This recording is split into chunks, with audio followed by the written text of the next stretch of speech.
Hi guys! Ngayon naman po ay magkukwento ako ng mga kaabang-abang na eksena sa prinsesa ng City Jade.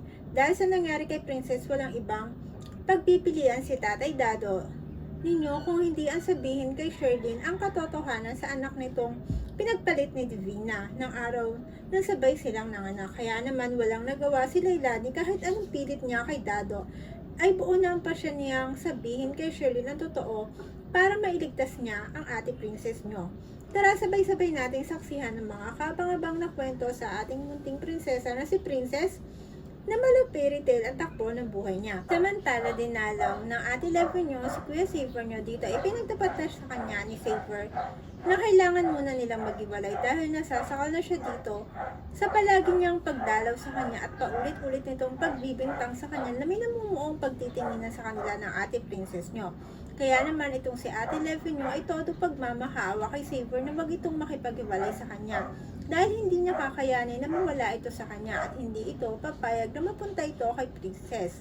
Kaya naman sinabi niya na hindi siya papayag sa gusto nitong pakikipag-hiwalay dahil sa puso ng Kuya Saver nyo ay unti-unti niya nang nararamdaman na may pagtingin siya kay ate princess nyo na hindi niya pwedeng sabihin kay ate Lever nyo dahil alam niya magagawa ito na isang bagay na ikakasira ni princess na hindi niya pwedeng mangyari.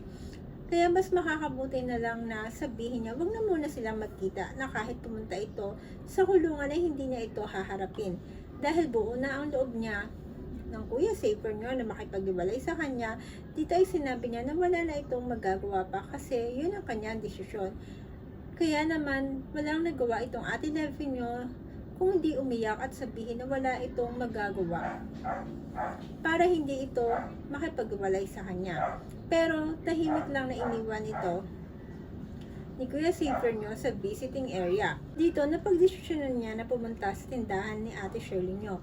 Dito, naabutan niya si ate princess nyo na nag-aayos sa mga bagong paninda sa tindahan. Kaya naman wala itong sabi-sabing pinagsabihan si princess habang umiiyak nito na ito ang may kasalanan kung bakit nakipag-walay sa kanya si Kuya Saver nyo. Dahil simula lang nakakilala sila, inagaw na ito ang lahat ng mahahalaga sa buhay niya na pati ang mga magulang niya ay gusto niyang agawin. At pati ang kaisa-isang lalaki na minahal niya at minahal siya ay inagaw nito. Dahil kulang na lang pati ang buong buhay niya na meron siya ay gusto nitong agawin. Pero palabang sinagot lang ito ni princess na wala itong nakagaw o kinalaman sa naging desisyon ni Saver na makipaghiwalay sa kanya. At palagi na lang siya nitong sinisisi sa lahat ng pinagdadaanan nito na wala naman siyang kinalaman na hindi naman siya ang may gawa kung bakit ito nasasaktan ng lubos. Baka kaya ito iniwan ni Saver dahil nakakasakal na ito tulad ng ginawa niya na puro hinala na lang ang ginagawa nito kay Saver na hindi maganda pag wala siya sa tabi nito. Dahil hindi nito naisip na baka itong si Kuya Saver nyo ay may pinagdadaanan at baka mali rin ang mga ginagawa niya na hindi gusto ni Kuya Saver nyo kaya iniwan to ni Saver. Kaya naman itong ate Lever ninyo ay napuno na sa pinagsasabi sa kanya ni princess at wala itong sabi-sabing tinulak ng ubod lakas si ate princess nyo. Dito ay hindi nakahanda itong si princess sa biglang pagtulak sa kanya. Kaya naman bigla itong napatama sa isa sa mga display sa tindahan ni ate Shirley nyo.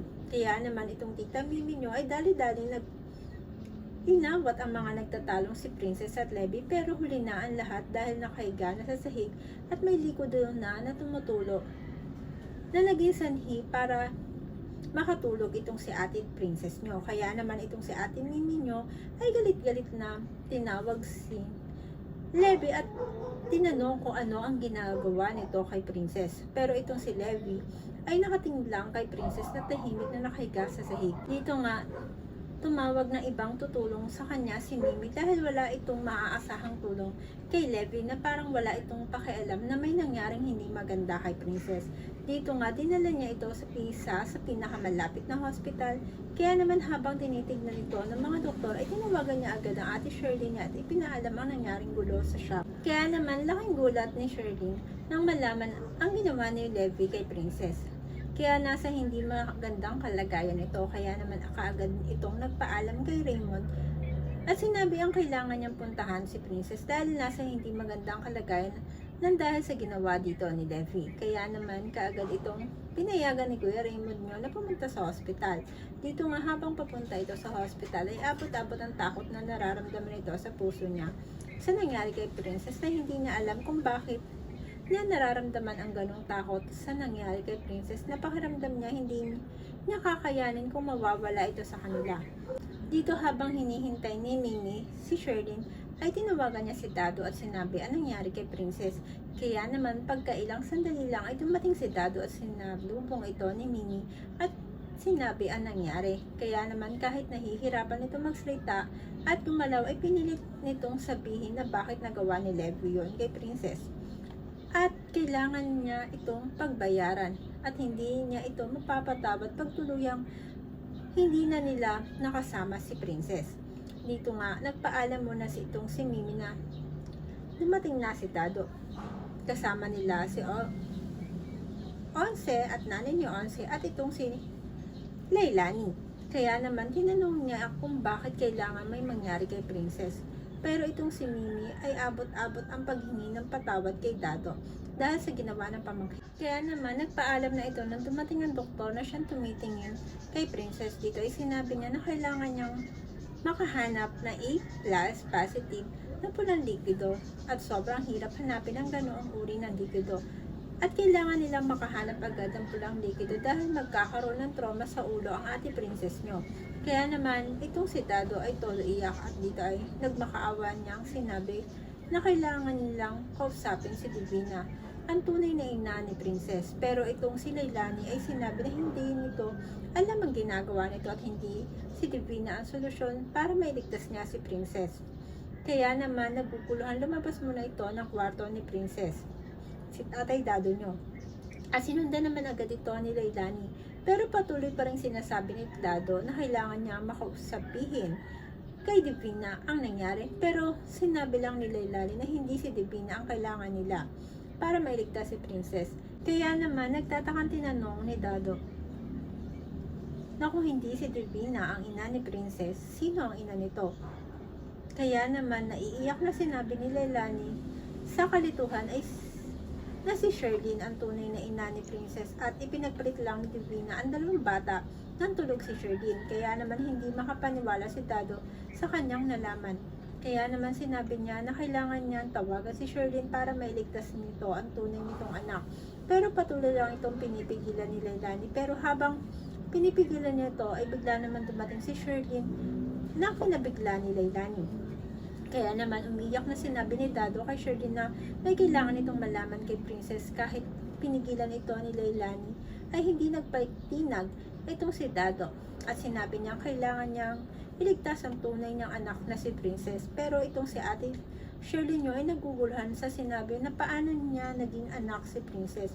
Dito ay biglang sinabi ni Dado na ipinagpalit ni Divina ang mga anak nila nung nanganak sila na sabay at hindi nito alam ang nangyari dahil nakatulog siya at si Leilani lang ang nakakaalam ng lahat ng ito. Kaya naman natanong ito ni Sherlyn kung totoo ba ang mga sinabi ni Dado. Kaya naman naiiyak na sinabi ni Leilani na sana mapatawad siya nito sa nagawa niya. Dito ay nasampal ito ni Sherlyn at sinabi hindi niya ito mapapatawad sa ginawa nito sa kanya. Dito ay sinabi niya na kailangan niyang makita si Princess at gagawin niya ang lahat para mailigtas ito. Kaya naman, nang nakita niya si Princess ay umiyak ito nang umiyak. At nagpaalam muli siya kay Dado at sasabihin niya muna ang mga nangyari kay Raymond. Kaya naman, nang nakauwi ito ay agad niya sinabi kay Raymond ang nalaman niya na hindi naman nakapaniwala si Raymond na sa mahabang panahon ay niloko lamang sila ni Divina. Kaya naman, nang nasabi na ni Sherlyn na kahit pala anong gawin niya ay hindi sila nagkasundo ni Levi at kahit anong gawin niya ay hindi silang magkakasundo dahil hindi niya pala ito tunay na anak. Dito nga hindi niya alam na papasok na sa bahay si Levi at narinig niya lahat ang pinag-uusapan nila. Kaya naman sinabi nito kung totoo ba na hindi ito ang tunay nilang anak. Pero hindi nakasagot si Sherlyn. Kaya naman sinabi ni Levi na bakit ang hilig nitong sirain ang buhay niya na pati ang childhood niya ay nasisira rin pag nalaman ng mga iba na hindi siya ang tunay ng anak ng mga ito. Na sana hindi na lang ito ang kinilala niyang ina dahil wala itong ginawa kundi sirain ang buhay niya. Kaya naman, kahit umiiyak itong si Ate Levinoy, sinampal ito ni Sherlyn. Kaya hindi agad nila nasabi kung sino ang tunay nitong ina dahil bigla na lamang itong umalis. Dito nga, itong si Levi ay hindi matanggap ang nalaman niya na hindi siya ang tunay na anak nila Raymond at Sherlyn. Dito ay pumunta siya sa kumpanya nila Raymond para sana kausapin si Lola Sonia niyo, pero wala ito doon, kaya naiiyak siyang tumakbo sa taas ng building at nakita naman ito ni Divina, kaya agad niya itong sinundan. Dito nga ay umiiyak na malakas itong si Levi na sana hindi na lang siya ipinanganak dahil hindi rin naman pala siya ang tunay na anak nila Raymond at Sherlyn at sira na ang buhay niya. Na mas mabuti na lang na mawala na siya at dahil wala na saysay ang buhay niya dahil wala na pati si Saver at wala na ang buhay na nakagis na niya. Kaya naman, nang tatalo na ito ay agad siyang pinigilan ni Divina at sinabing huwag siya nitong iiwan dahil ito ang tunay niyang ina. Dito nga, natigilan sa pag-iyak si Levi at tinanong kung totoo ba ang sinabi niya. Kaya naman sinabi ni Divina na totoo na siya ang ina nito, ang tunay niyang ina. Kahit mawala na ang lahat sa kanya ay handa na itong maging ina niya. Huwag lang itong mawala sa kanya.